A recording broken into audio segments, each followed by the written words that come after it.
I want to talk a little bit about shooting video with natural light. And specifically, for the most part, this will be all in regards to kind of sunlight, the natural light outdoors, I guess you could say. But it kind of applies to the practical lights that are in a space, whether it's the built-in lights, the lights that you're not bringing, the lights that you don't have control over, I guess is a good way to say it. But for the most part, this is in regards to sunlight.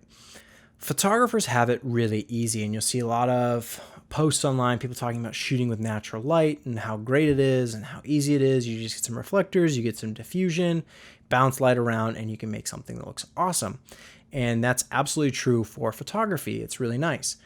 The hard part about video is that it's not just one frame, it's thousands of frames, potentially hundreds at least.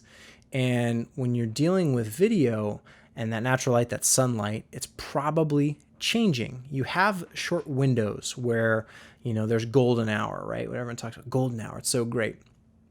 And you have, sunrise, and you've got midday, and you have different times of the day where the light can be relatively the same. But if you're using natural light to do something over any extended period of time, you're really going to be fighting a losing battle. You look at any kind of show, like on like a television show, a movie, any kind of production, I guess I should say, that's, video or film. Most of that, almost all of that, is artificial lighting that they're specifically designing to look like sunlight. You look at something like the behind the scenes on Gone Girl, and a lot of the house, like everyone's got a house, right? You find a house, go shoot in a house. That's easy. Well, they had a house and then they green screened all the windows. Why did they do that? Well, they wanted control over the exteriors of the house, and they wanted the light to be controlled. They wanted to be able to mold it and shape it exactly as they wanted. And you'd find if you go film in a house and you're filming for an extended period of time and you're using the sun as a light in a scene, it will change, and it'll be very, very frustrating because those photographers, like I said, they've got the one frame. Great. They can take a bunch of one frames, they Photoshop it, they make it look awesome. Can't do that. When you're shooting video and you shoot that first hour and then you enter hour 2 and hour 3 and you're doing reverse angles and you're getting your coverage, you've got a problem if all your lights changed.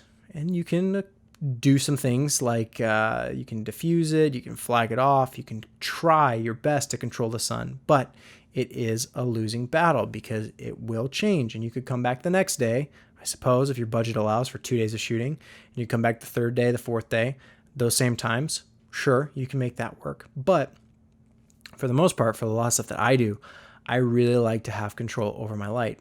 Color temperature, intensity, size, shape, all those things I want control over. And the best thing you can do is, if your production allows, is have all artificial light. That way, if you want the sun to be on, you can turn the sun on. If you want the sun to be off, you can turn the sun off. And like I said, it's not suited for every production. Sometimes you're limited.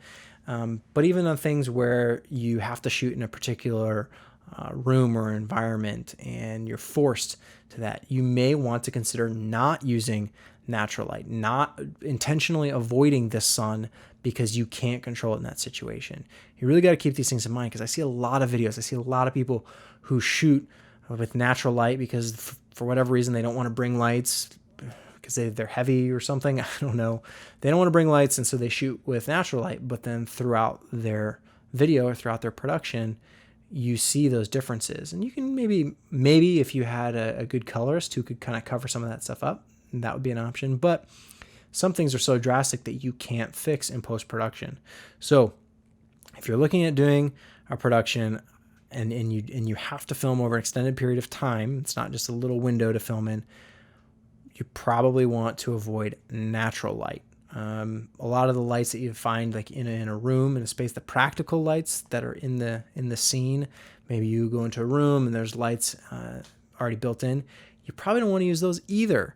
This is kind of a side tangent, but those lights, you don't know the CRI on those. You don't know how they're going to render the color. And they're probably small, and they're going to give you harsh shadows, and the light that they're putting out may be the wrong color temperature for what you want to film if you do happen to have a light that's daylight balanced or tungsten balanced and you got the reverse. That's certainly possible too. So most of the time when I go into a space, all the lights go off.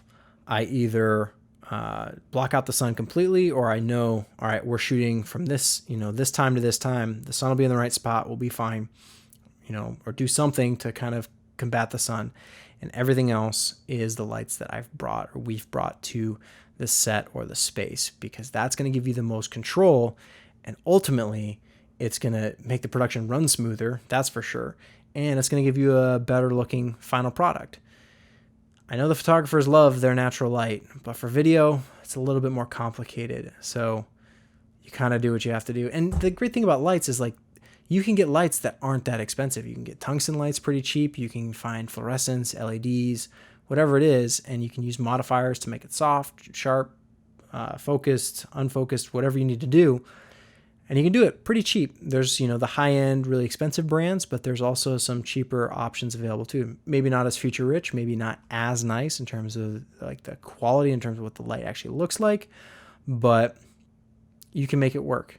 So whatever your production size or budget, there's usually a way where you can bring in lights and make it work and have that control so it doesn't look totally amateur using just the natural light. Some people can make it work. I'm not saying that you're an amateur if you shoot with natural light, but you got to keep it in mind. You got to be aware of it, because if you're not aware, well, it's all going to fall apart.